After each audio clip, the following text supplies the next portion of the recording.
Hello, hello. This is Keith Perhac from SegMetrics with another episode of Data Beats Opinion. Today, I am super excited because we have the founder and CEO of Amplify C-Com, Paul Ace. Paul, thank you so much for joining us. Keith, it is a pleasure to be on the show, and it seems very different than sharing barbecue ribs together in Vegas like a few weeks back.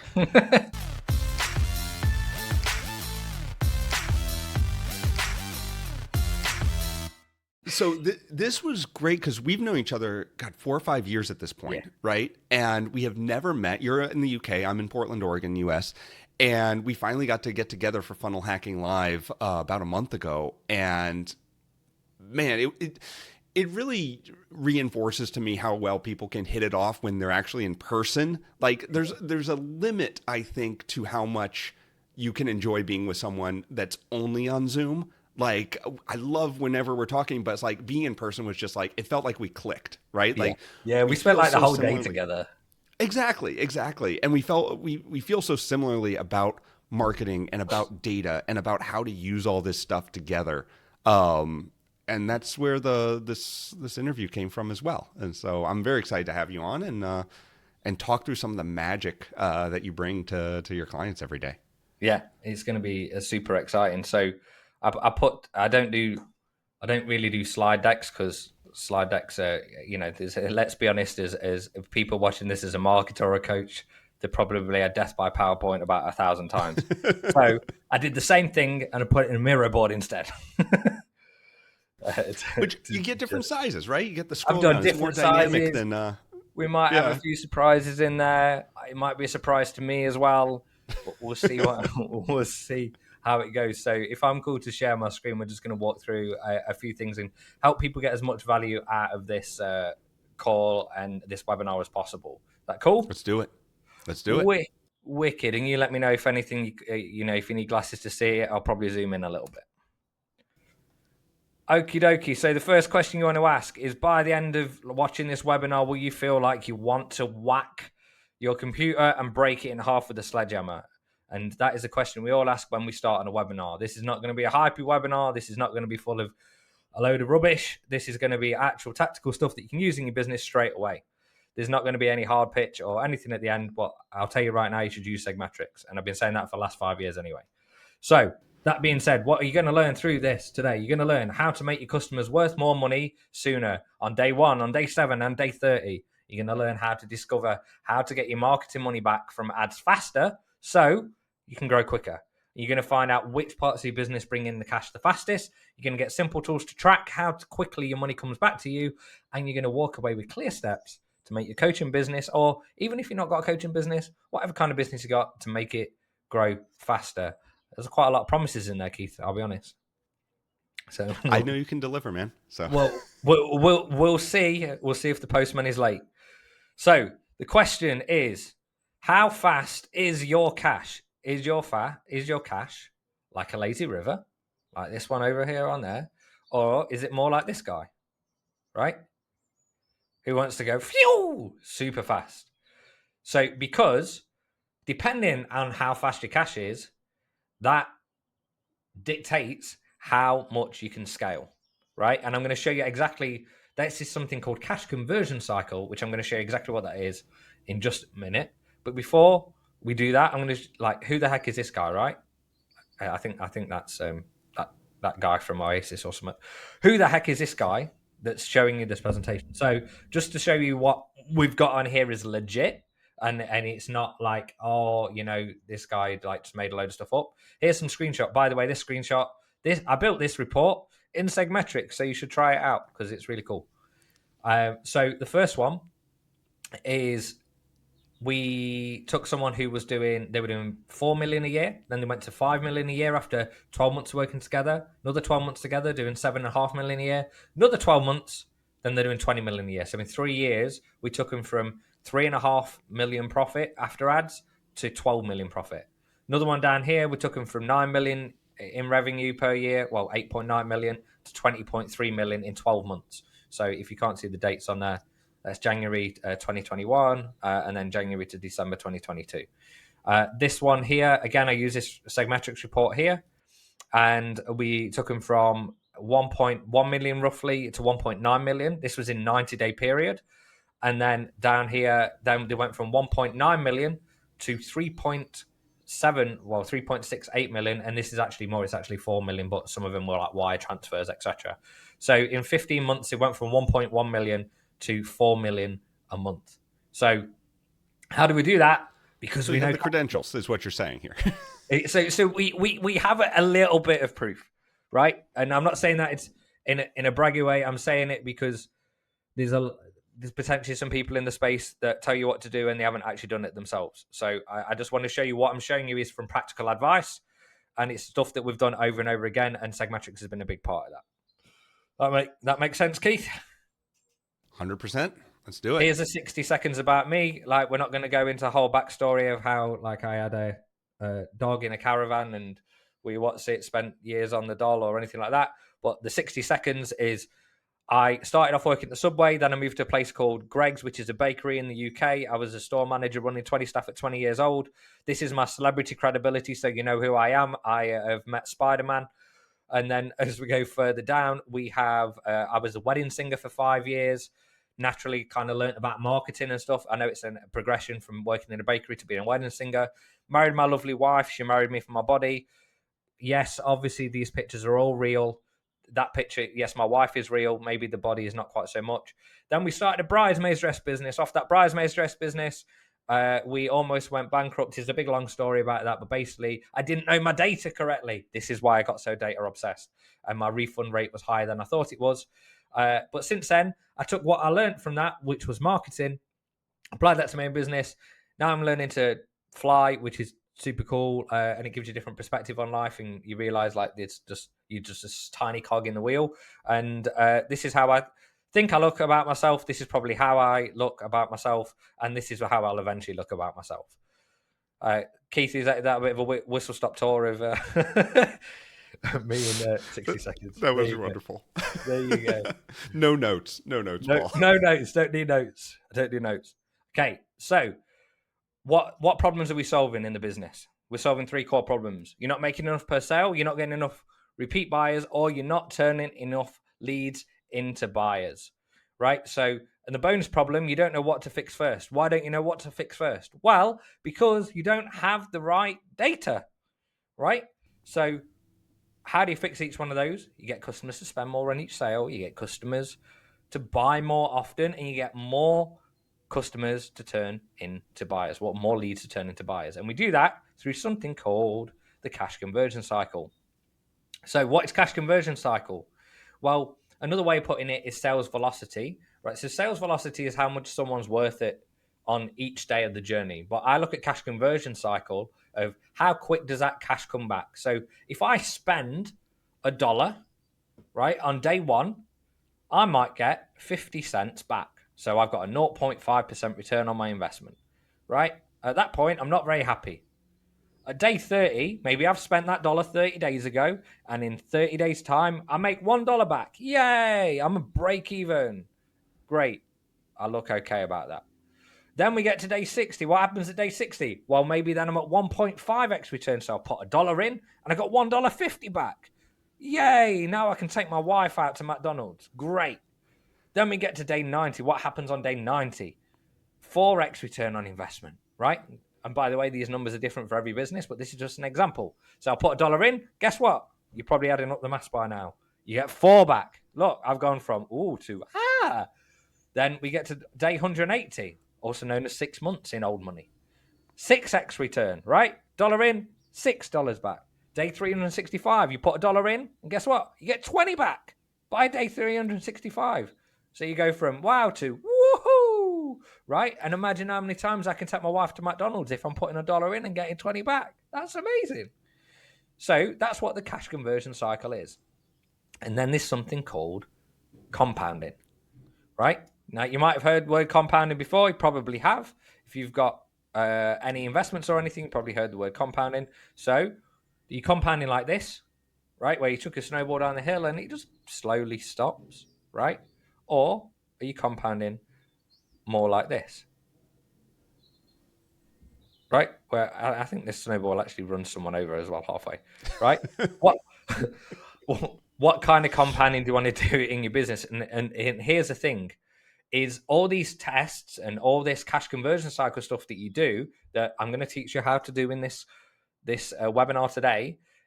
This is going to give you more of this big snowball rather than this puny little thing over here, right? Like, just think about which one you'd rather have.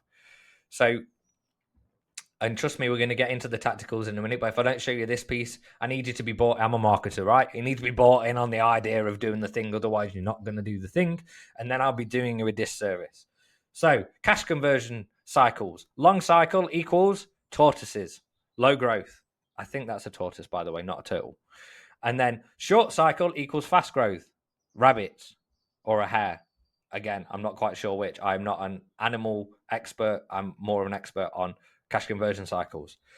So the question is, are there ways to maximize the LTV that's right in front of you? A lot of people are looking for this big fish, and if it slapped them in the face, they wouldn't even know. Okay? So then when we go further across, well, when you know where to fish, guess what? It becomes a lot easier, right? So it's going to make it a lot easier in the process.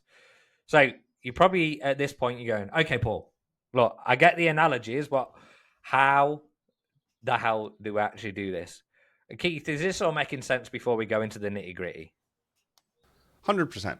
I think, especially when you're looking at anything with recurring payments, SaaS companies are a huge one. And honestly, any business should have some sort of recurring payment or recurring offer over time, and getting that money at the front and then building that over time. This works for all businesses. 100%.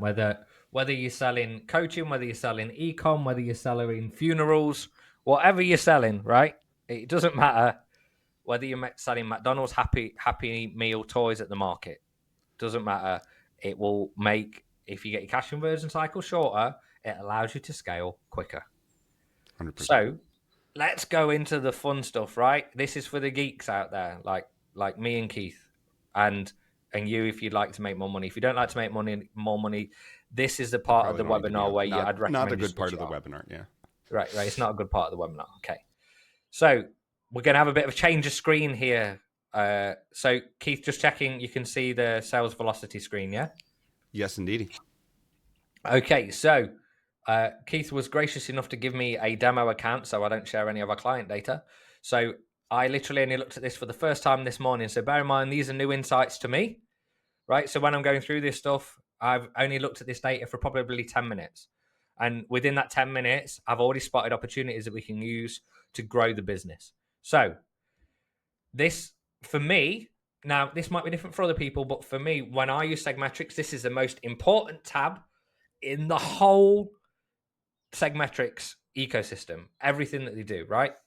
Now, there's different ways of getting this in the new reporting. The new reporting is very new at the time of this recording, and I'll be honest, I'm not 100% familiar I am with the old version. So that's why I'm using the legacy reporting. So I click conversions, and then I click sales velocity here, and then it's going to ask me to log in. That's very smart, isn't it? There we go. We're back in. Luckily, we had that saved in LastPass. Otherwise, that would have been a bit of drama there early on. So we're back in sales velocity report.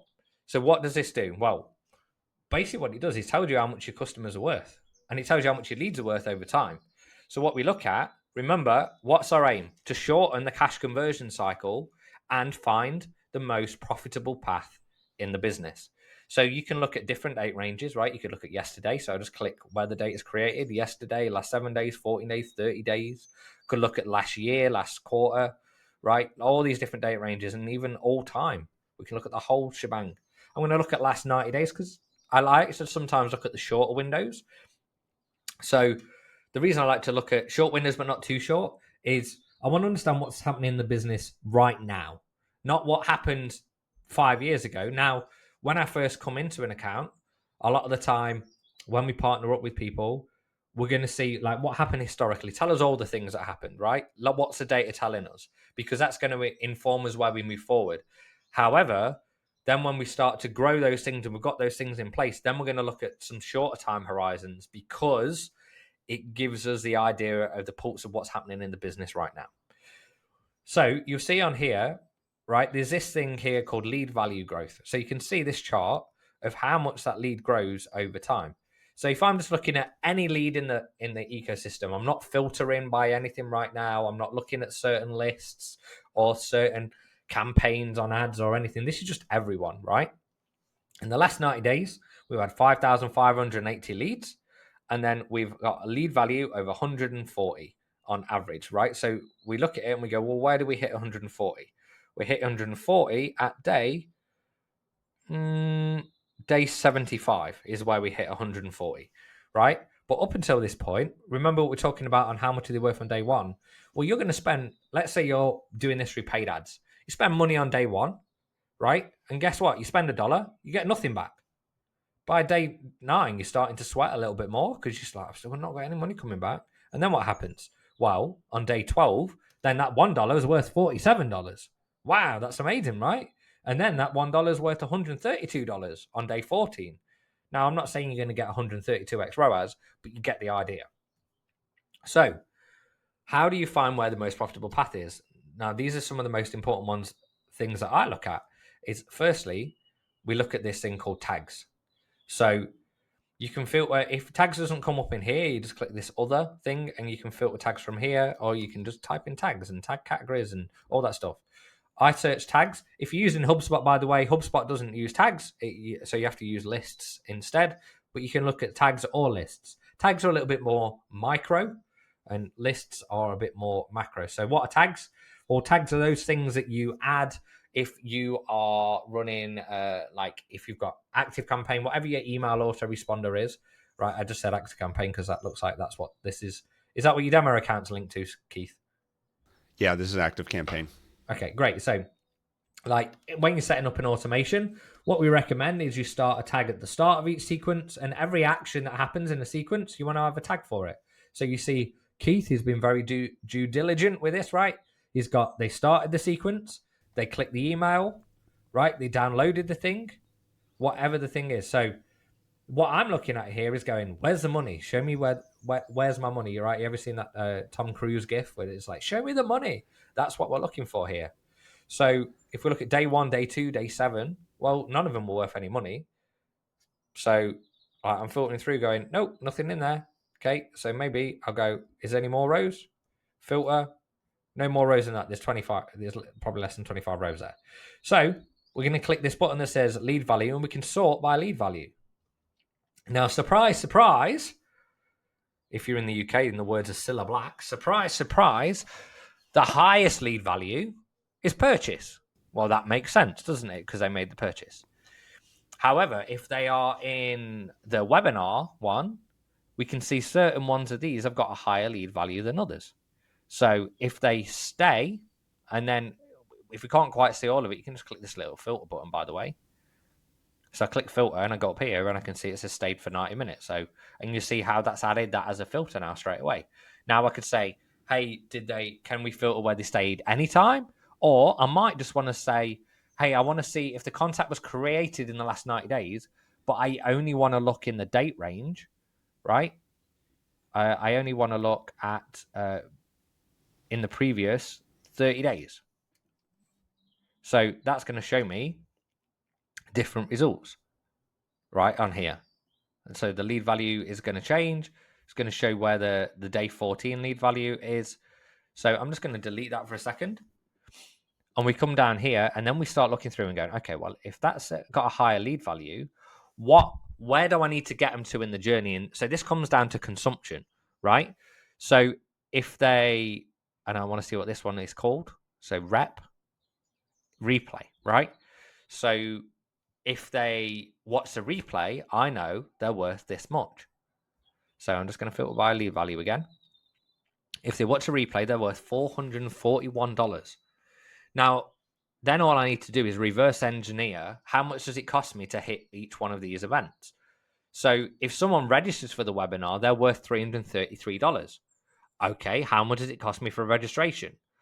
Well, if it's a coaching offer, it might be costing you $20 for a registration or $10 for a registration. But let's say it's on the high side. Let's say it's costing $33. So if it costs $33 to get a registration, what do I know there? I know that I'm going to get a 10x return eventually. But I know on day one, I'm going to put $33 in and I'm going to get zero back. And then on day 7, that $0 is still going to be the same. So I'm still not making any money. But then day 14, wow, look what happens here, right? Day 14, we hit 376. Now, you might look at this and you go, well, wait a minute, Paul, that doesn't add up, because the lead value is 333, but then day 14, you're saying there were 376. How can that be? That's because not everyone has reached that 90-day cycle yet. So some people are not worth as much. So it's actually averaging out here what the lead value is. And then you can also look at customer value as well. But I look at lead value a lot of the time, because then what we do is, by going through each one of these pieces, we can find exactly what's working and what isn't, and where do we need to get people to in the buyer journey.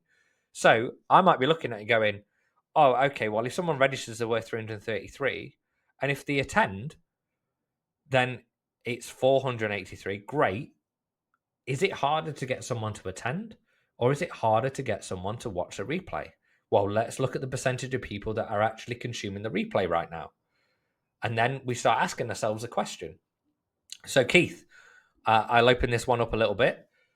Is if we could see that a lot of people weren't hitting that replay page, what are some of the things that you've seen that like get people to watch the replay? So lots of things I see. And it really comes down to people don't really watch live webinars anymore as much as they used to, because everyone assumes the replay. And so we've had a couple of huge successes with replays by not just sending out through email, but also putting them in the app in a notification center and say like, hey, you missed this webinar. Here's the replay. We put them on social. And one of the things that people, I think, from the old days of webinars is that they only sent replays to people who registered. And I think that's wasteful, right? Like, I think it's good to send the replay to everyone in a, oh, you missed this, but here it is. Not you didn't attend, or, hey, you did attend, but here's the replay. Like, just increasing that spread of who your potential audience is for that replay.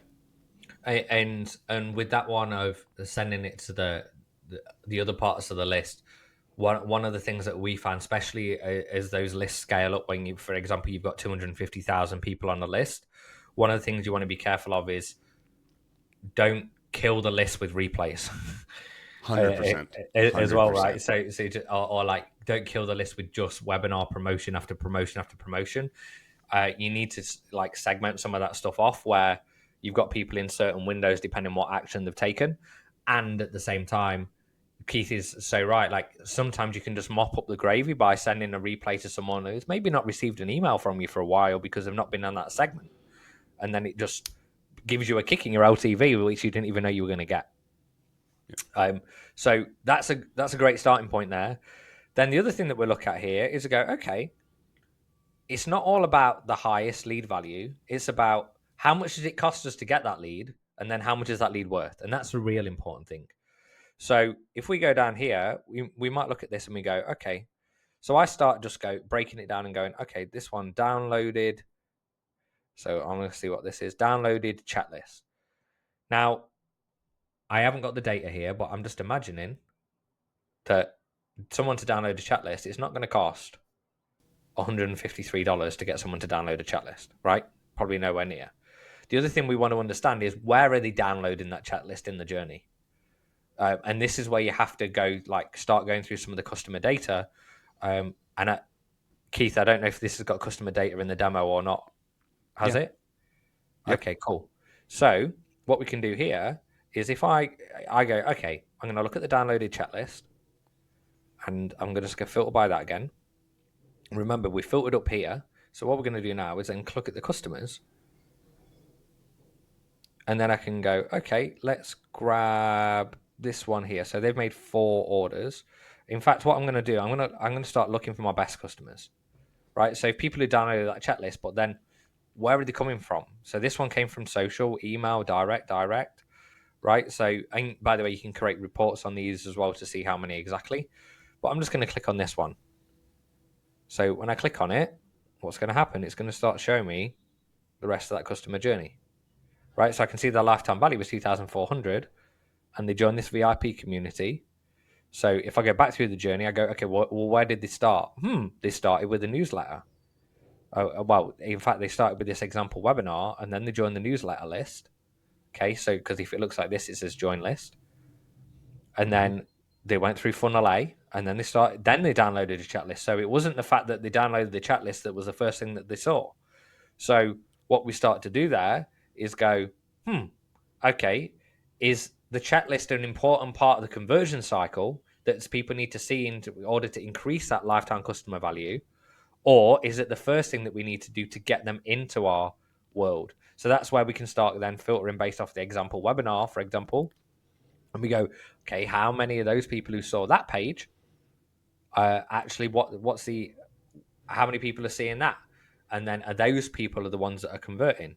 So then we start to see a regular path that's working over and over again. And I can see here they will join this VIP community. And if I started to see in the pattern that a lot of people join the VIP community before they started to launch a marketing plan, then I go, okay, how do I get more people into the VIP community? And I know if I can take 20% of those people and upgrade them to launch a marketing plan, I might, if this is recurring, for example, I might spend $300 to get that customer, which it might be more than the worth initially, right? Or I might even spend $600 to get that customer and lose $300 every time I get a customer because I know that money's going to come back.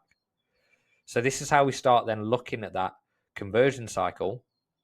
And if I just hit back there, we can start breaking that thing down in more detail. So, Keith, should I add in more clarity or color on that before we start looking at some of the case study examples? No, I think that you've hit it. And I want to talk about two things real quick. One is the fact that you are looking at that subscription product, that VIP, and you're exactly right, because usually to get someone on a subscription product and get the money back from that acquisition takes a longer time. You're usually looking at a 30, 60-day window instead of an initial, like, get it back on day one. And that's where something like the, I forget the name of it, the launching the product, the $1,500 one really helps that. And it's one thing that you told me about and that I really am working on right now, which is that self-liquidating offer. The idea that you have an offer that pays for the acquisition cost up front, and then you get those residuals on the back end through that subscription or something like that, which has been just a mind changing the way that we think about our marketing. I do want to mention one other thing real quick, which is this kind of talks to your genius looking at this data, because this is all demo data. Like, we have a general idea. You have not looked at this data before, and you're seeing the patterns that we kind of hinted at when we were generating this demo data right off the bat. And you're able to see, okay, this is how it's flowing together. And you're also seeing some of the holes that we didn't think through when we were generating that data, which is like super important for someone who's coming in and working with clients and being able to just see right off the bat, here's the problems, here's the things you're doing right, here's the opportunities you have, and here's the holes that where things don't make sense, right? And just being able to leverage that right on this call in real time is just chef's kiss. A lot of people say what got you here won't get you there, right? And we actually have a philosophy of, to go that initial thing from 7 figures to 8 figures, it's not about doing different. It's about doing more of what works and less of what isn't. The problem is most people don't know what's working and they don't know what's not working. And that's why you 100%. use things like SegMetrics. Now, to go from 8 figures to 40, 50 million and to 9 figures, that takes a different layer of thinking. That's like opening up new markets, new verticals, new ways of doing business, new channels. But to get to 8 figures, it's been able to see, wait a minute, that's actually working better than we thought. We just didn't even know that it worked. Right? And then figuring out, there's usually we see this a lot with webinars, right? Especially, say, if you just look at those things that we talked about on the screen there, right? If I just scroll down a little bit more again, we go back to the numbers on here. So we go back to this LTV. Now, what's interesting is we've got some different numbers going on here now. I go Oh, full because we're going to channel. last 30 days. So Oh yeah, we did. We changed it to 30. Yeah. so this will show you how I'm just doing it on the fly, right? Because like I've changed the date window, so it changes everything. So on a 30-day, we're looking at it and going, okay, well, if they attend the webinar, they're worth 258. But if they stay for 90 minutes, they're actually worth another $100 on top. So they're worth almost another third again. So then the question becomes, if that's the bottleneck to make them worth another $100, how do we make sure they stay? So then what do we do? Well, we start looking at the webinar and we go, well, let's look at the retention graph. On the retention graph, like where is that? So what you look at a retention graph, you're looking for the avalanche, right? You're looking for where it goes shoo, like that. So typically most things you'll see it'll kind of start straight and then it will dip heavy and then it'll kind of like slowly just curve out. But you never, very rarely you see a webinar kind of go like nicely curved. It's usually dramatic at a certain point, right? Right. Quite often you'll see it'll either be the fact that they spent too long at the start of the call going, oh, we've got Keith here from Orlando. We've got Margaret here. Say hello, Margaret. Right, rather than just getting into nitty gritty.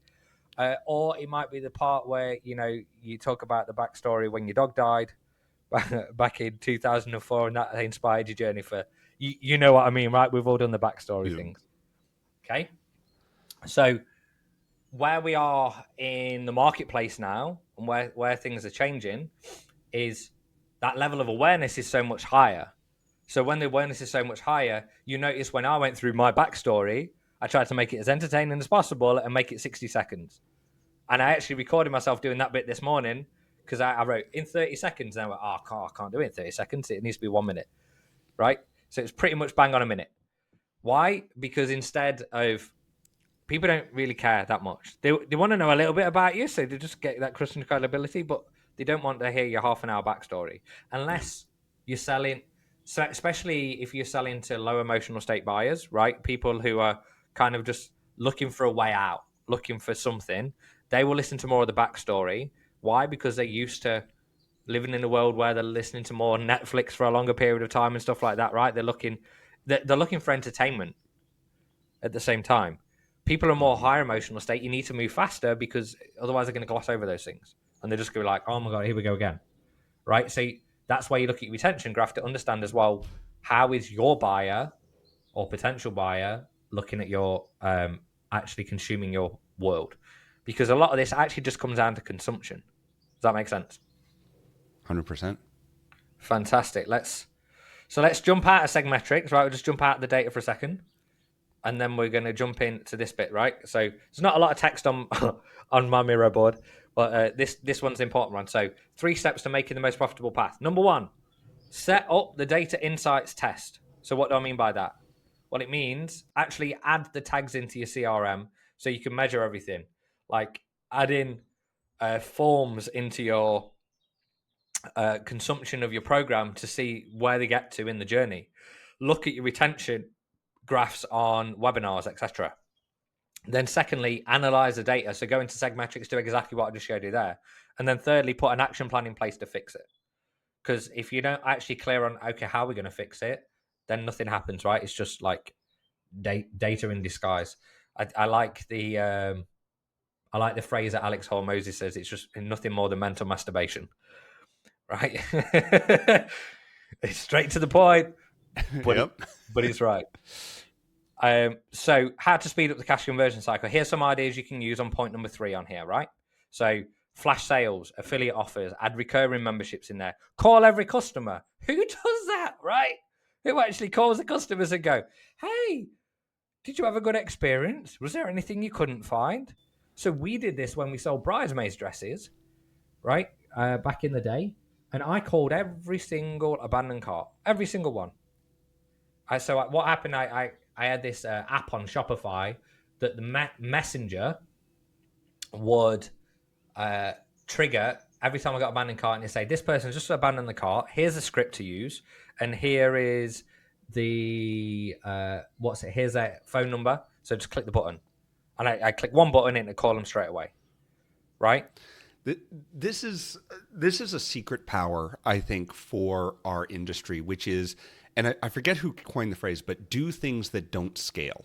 Because Yes. especially in marketing, we're all trying to find things that scale. So we're like, instead of doing that, we would have automated something out and maybe sent it to a call center to call them and stuff like that. I'll use AI. And, like, I'll built use a an AI whole system, caller. use AI for it. And it's like, how many abandoned carts are you getting a week? Like, is it less than 500?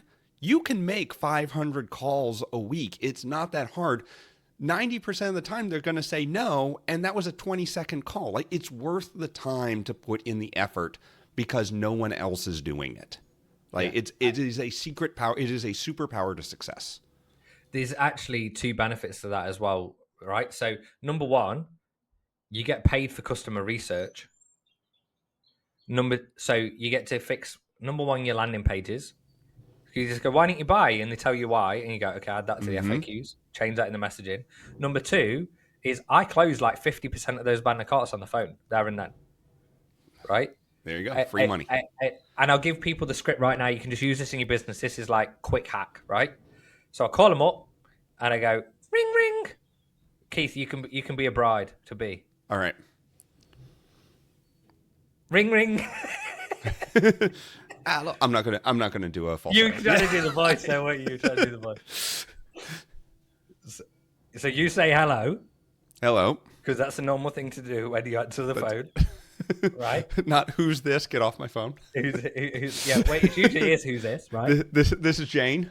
It's like, oh, hi. It's our business is called Dream Wedding Secrets. It's hi, it's Paul from Dream Wedding Secrets. This is just a courtesy call. I noticed you started going to the page, and for some reason, you left the stuff in your car. I just wondered, like, did something break or did something go wrong? You notice everything in the tonality there.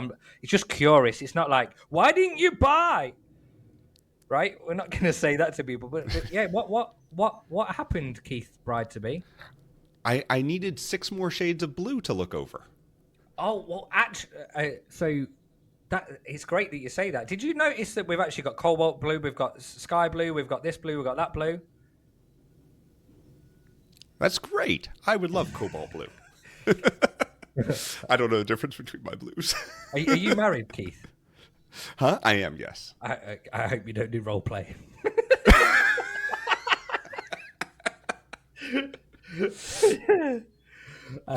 So at that point, right, we handled the objection. Once you handled the objection, I can't believe I just said that on a webinar. Once you handle the objection, then the next thing you do is like, look, I really appreciate your time today, Keith. I'd like to give you this discount code that will give you some money off there just because you've given me that valuable feedback. Is that okay with you? That's great. Great. Fantastic. So are you on your phone right now or laptop? Phone.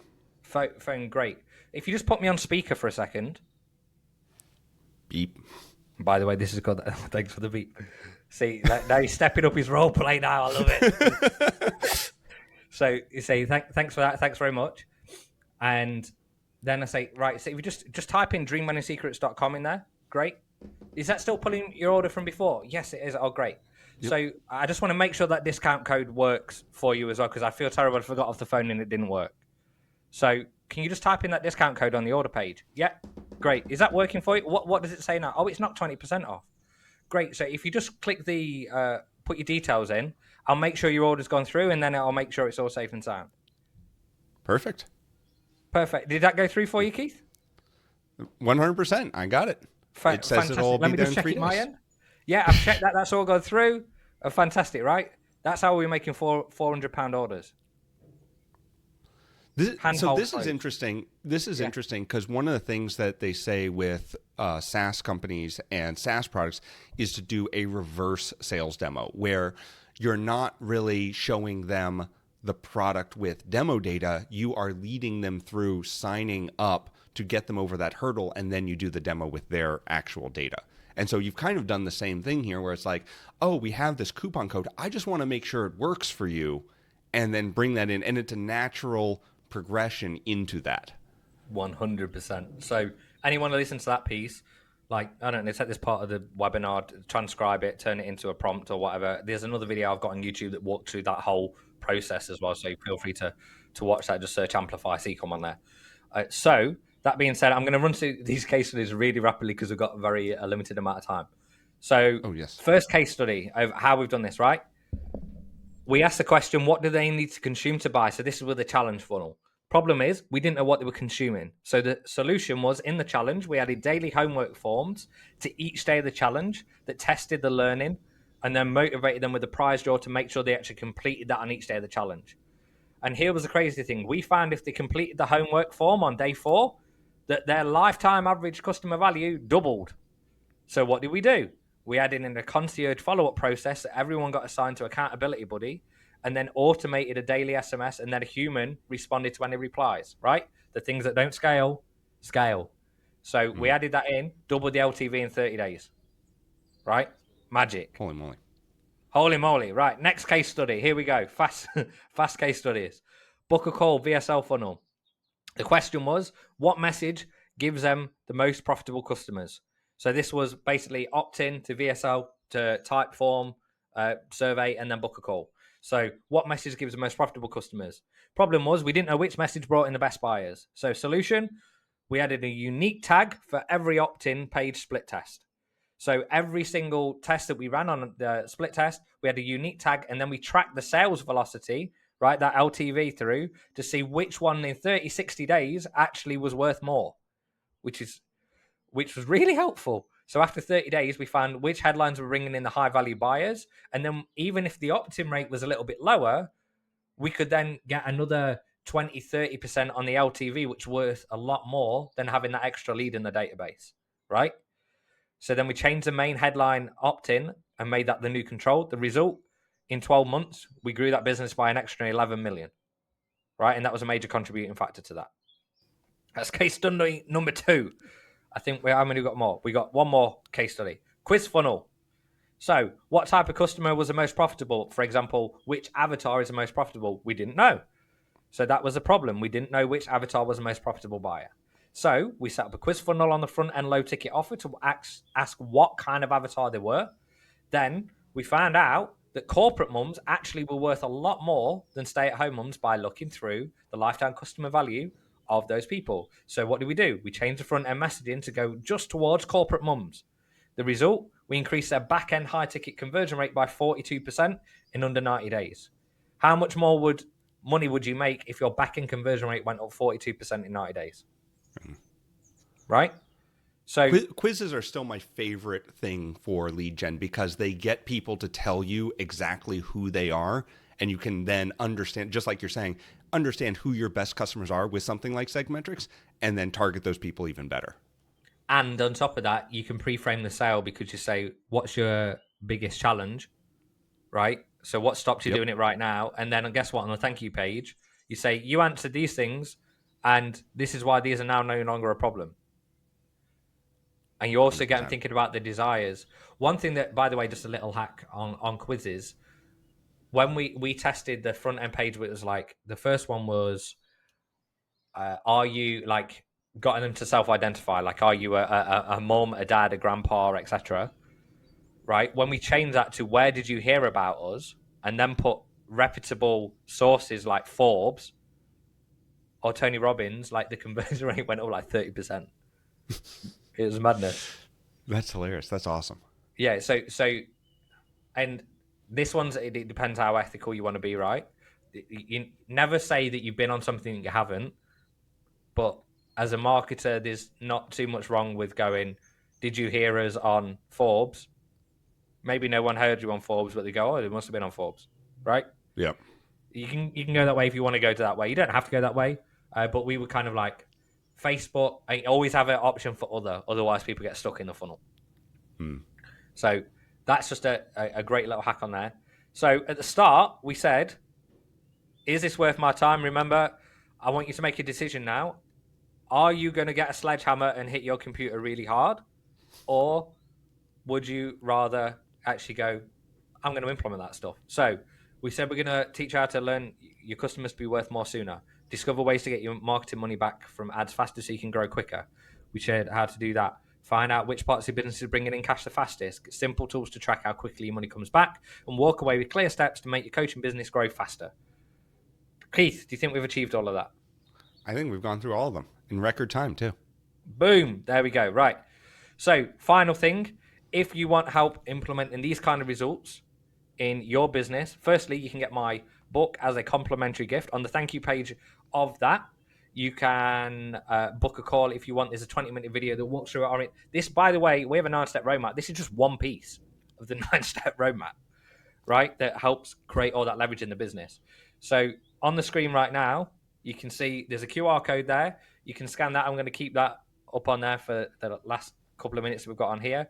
Or if you're old-fashioned and you like to write it down or type it in the URL, you can go to getmyamplifygift.com and you will get that book absolutely free. It's not available on Amazon or anywhere else. You can literally only get it here right now at the time of this recording. Don't quote me on that. In 10 years' time, it'll probably be on Amazon. And that's a wrap. There it is. Paul, thank you so much. I know you had a hard stop, and we ran through this, I think, in record time. Just a consistent stream of great information about seeing how people improve over time, how much that revenue improves over time, and getting over those initial humps of like, okay, how do I monetize in that first day instead of having to wait 14 days, 30 days, 69, 90 days to get that return on ad spend. 100%. And one of the easiest ways to do it is through SegMetrics, guys. I've been and that's not me just like going, oh yeah, we're affiliate or whatever. I've been using SegMetrics for like 6 years, and you see all those results. Every single one of them use SegMetrics, so that says something. Yeah, and we appreciate it. Awesome, Paul. Thank you so much, everyone. Definitely check out Paul's book. Thanks for joining us on Data Beats Opinion, and we'll see you next time. Bye for now.